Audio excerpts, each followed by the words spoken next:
بسم اللہ الرحمن الرحیم۔ ایک انتہائی دلچسپ اور ایمان افروز واقعہ پیش خدمت ہے۔ یہ واقعہ ایک ماں کا واقعہ ہے جس کا نام یوکبت تھا۔ یوکبت کے ہاں جب ایک بیٹی اور بیٹے کے بعد تیسرا بچہ پیدا ہوا تو وہ خوش ہونے کے بجائے سخت خوفزدہ اور پریشان ہو گئی۔ اس کی پریشانی کی وجہ وہ خوفناک قانون تھا جو بادشاہ نے بنایا ہوا تھا۔ اس قانون کے مطابق بستی میں رہنے والے لوگوں کے ہاں جو بھی بیٹا پیدا ہوتا اسے قتل کر دیا جاتا تھا۔ بادشاہ کی جاسوس عورتیں بستی میں پھرتی رہتیں، انہیں جیسے ہی کسی کے ہاں بچہ پیدا ہونے کی خبر ملتی تو فوراً ظالم بادشاہ کے سپاہیوں کو خبر دیتی اور وہ معصوم بچے کو قتل کر دیتے۔ یوکبت کو بھی یہی فکر لاحق تھی کہ وہ اپنے بیٹے کو ظالم بادشاہ کے سپاہیوں سے کیسے محفوظ رکھے۔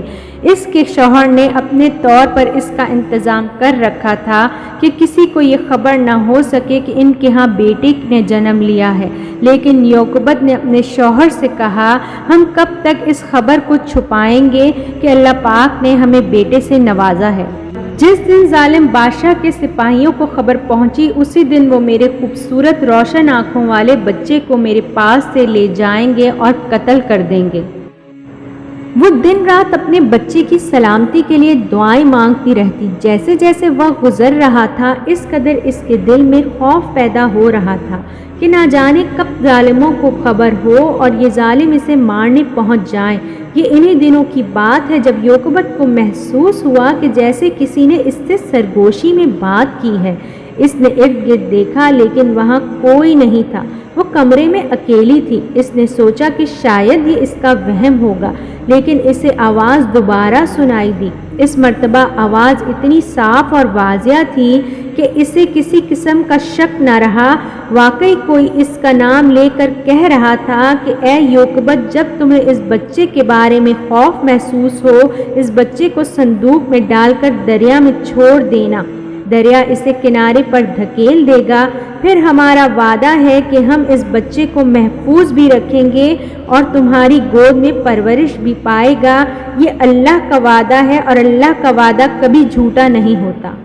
یوکبت اللہ تعالیٰ پر یقین رکھنے والی ماں تھی۔ اسے یقین ہو گیا کہ یہ بات اس سے سرگوشی میں کسی اور نے نہیں بلکہ خود اللہ تبارک و تعالیٰ نے کی ہے، تو اس نے اللہ کے حکم پر فیصلہ کر لیا کہ فوراً وہ اس بات پر عمل کرے گی۔ اس نے اپنی بیٹی مریم کو اپنا ہمراز بنایا اور اس کے ساتھ مل کر لکڑی کا ایک صندوق لیا، پھر اپنے خوبصورت بیٹے کو اپنے ہاتھوں سے اس صندوق میں ڈالا اور اپنی بیٹی سے کہا کہ خاموشی سے اسے دریا میں بہا آؤ۔ مریم کو روانہ کر کے وہ اللہ سے بچے کی سلامتی کے لیے دعائیں مانگنے لگی۔ کچھ وقت گزرنے کے بعد وہ انتظار کرنے لگی کہ مریم کب واپس آتی ہے تاکہ پوچھے صندوق دریا میں بہتے ہوئے کہاں گیا ہے۔ بہت دیر ہو گئی، یوکبت سخت بے چین تھی، آخر اس کی بیٹی واپس کیوں نہیں آئی۔ کچھ دل میں یہ وہم پیدا ہوتا کہ کہیں بادشاہ کے سپاہیوں نے اسے صندوق دریا میں بہاتے نہیں دیکھ لیا۔ وہ سوچتی کہ اگر ایسا ہوا تو سپاہی اس کے بیٹے کو بھی قتل کر دیں گے اور مریم کو بھی مار ڈالیں گے، لیکن پھر اللہ کا وعدہ یاد آیا اور مایوسی کے اندھیروں میں امید کا چراغ جل اٹھا۔ وہ اللہ سے مخاطب ہو کر کہنے لگی، اے اللہ، مجھے تیرے وعدے پر پورا پورا بھروسہ ہے۔ اللہ نے یوکبت کی پریشانی دور کر دی اور ایک ماں کی التجا سن لی۔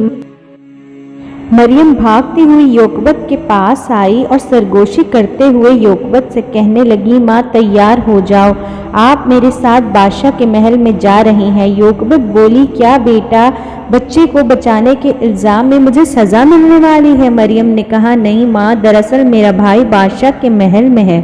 مریم نے رازداری سے کہا۔ یہ خبر یوکبت کے لیے اور بھی زیادہ پریشان کر دینے والی تھی۔ وہ بولی، کیا میرا بیٹا بادشاہ کے محل میں ہے؟ یہ کیسے ممکن ہے؟ کیا انہوں نے تمہیں صندوق کو دریا میں ڈالتے دیکھ لیا تھا؟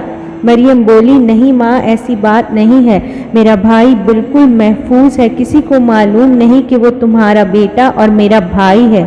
اللہ نے اپنے وعدے کے مطابق میرے بھائی کی حفاظت کی ہے۔ یوکبت سے اب مزید صبر نہیں ہوا۔ وہ بولی، بیٹا مجھے پوری بات بتاؤ۔